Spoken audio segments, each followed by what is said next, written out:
I'm going to start with you, Eddie. What's some of your impressions about when schools get rid of coaches early, kind of sort of early, or even during the season?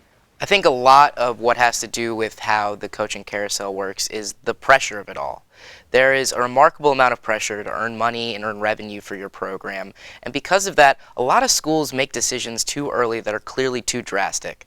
A lot of programs take time to build. You're looking at schools and coaches that need 4 to 5 years to bring in recruiting classes, develop their players, develop their system, and there are programs out there making decisions 3 or 4 years into a coaching reign that really can harm where the program is going, because then you have to bring in a new guy that has to do the exact same thing, take his 3 to 4 years to rebuild, and it seems like there's just a lack of trust between athletic directors and the coaches they actually bring into their program, and it's created this system of a lack in loyalty and a lack of trust that's extremely frustrating from a fan's perspective of no matter what fan base you're a part of. In maybe 4 years, you don't know who your program is. Is that fair enough to say when it comes to trust, Eddie? I think a lot of programs sort of just assume that we deserve to win, and they don't look at the history of their job. You can look at Indiana per se. There's not a strong history of winning with that program in football to be specific, and yet there are still high expectations from a fan base. And you can't just assume that a guy can come in there and coach a program and completely turn it around and shift the direction of a program.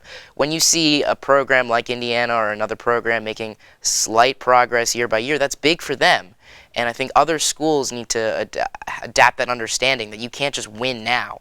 And that's what a lot of schools are jumping to, this thirst for being a big program. Not everyone can be a Michigan. Not everyone can be an Ohio State.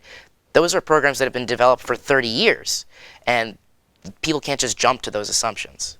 One of the hidden crises of this whole coaching carousel? I mean, if you look at some of the contracts that we have out there right now, Kirk Ferentz from Iowa, if he were fired tomorrow, he would make $25 million.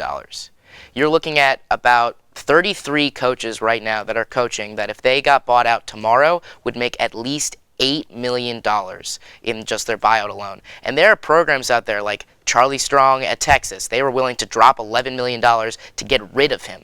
At LSU, they were willing to drop over $10 million just to get rid of Les Miles, because athletic directors see the potential for revenue, and they see those potential huge numbers that a program like Michigan is bringing in after they brought in $88 million of revenue this year just from their football program alone.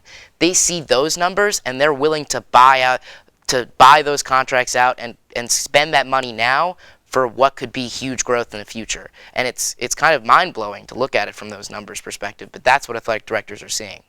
Right on the spot. And when you fire a coach in the middle of the season, what does that do for the rest of the season? What does that do for the fans? Looking at LSU, after 4 games, you bring in Ed Orgeron, who people didn't even know would continue to be coach after the season was over, and they have all these question marks around the team. You've got players that have just lost their coach. They're probably considering transferring and looking at other schools and other options. It's like you've thrown away an entire season. And how can you develop when you're throwing away these games that LSU recently just did? I think one thing, too, that sort of... When have you seen a coaching move made because, hey, he really cares about academics. He could bring our program to this new level. You've never seen that. It's always been about the wins and losses. That's what they always look at when they're making these hirings or these firings and these coaching moves. And I think we're at a point where there's no return. There's no going back and saying, hey, we really need to focus now on academics now. You're too far into this major revenue stream that is college football that there's nowhere to go. To tell me that academics are important? If you look at North Carolina and their recent academic fraud, misconduct, or whatever is going on there, where they're fake classes and people getting practically fake degrees, you ask their fan base what... Allegedly. Of course. Allegedly. You ask their fan base what they care about, I don't think anyone cares at all. And that's just the perception that this entire country has crafted around college sports, and I don't think there's any way that's changing. But you mentioned it even with college basketball and Indiana. You talk to Indiana basketball fans, do you think they care? Well, the fans don't care. They don't care at all, and that's the perception that we've all crafted with college sports programs. Indiana basketball, all they talk about is when are they going to get past the Sweet 16? No one's going to say, why are seniors not graduating? No one's looking at that stuff, and it's frustrating. But I think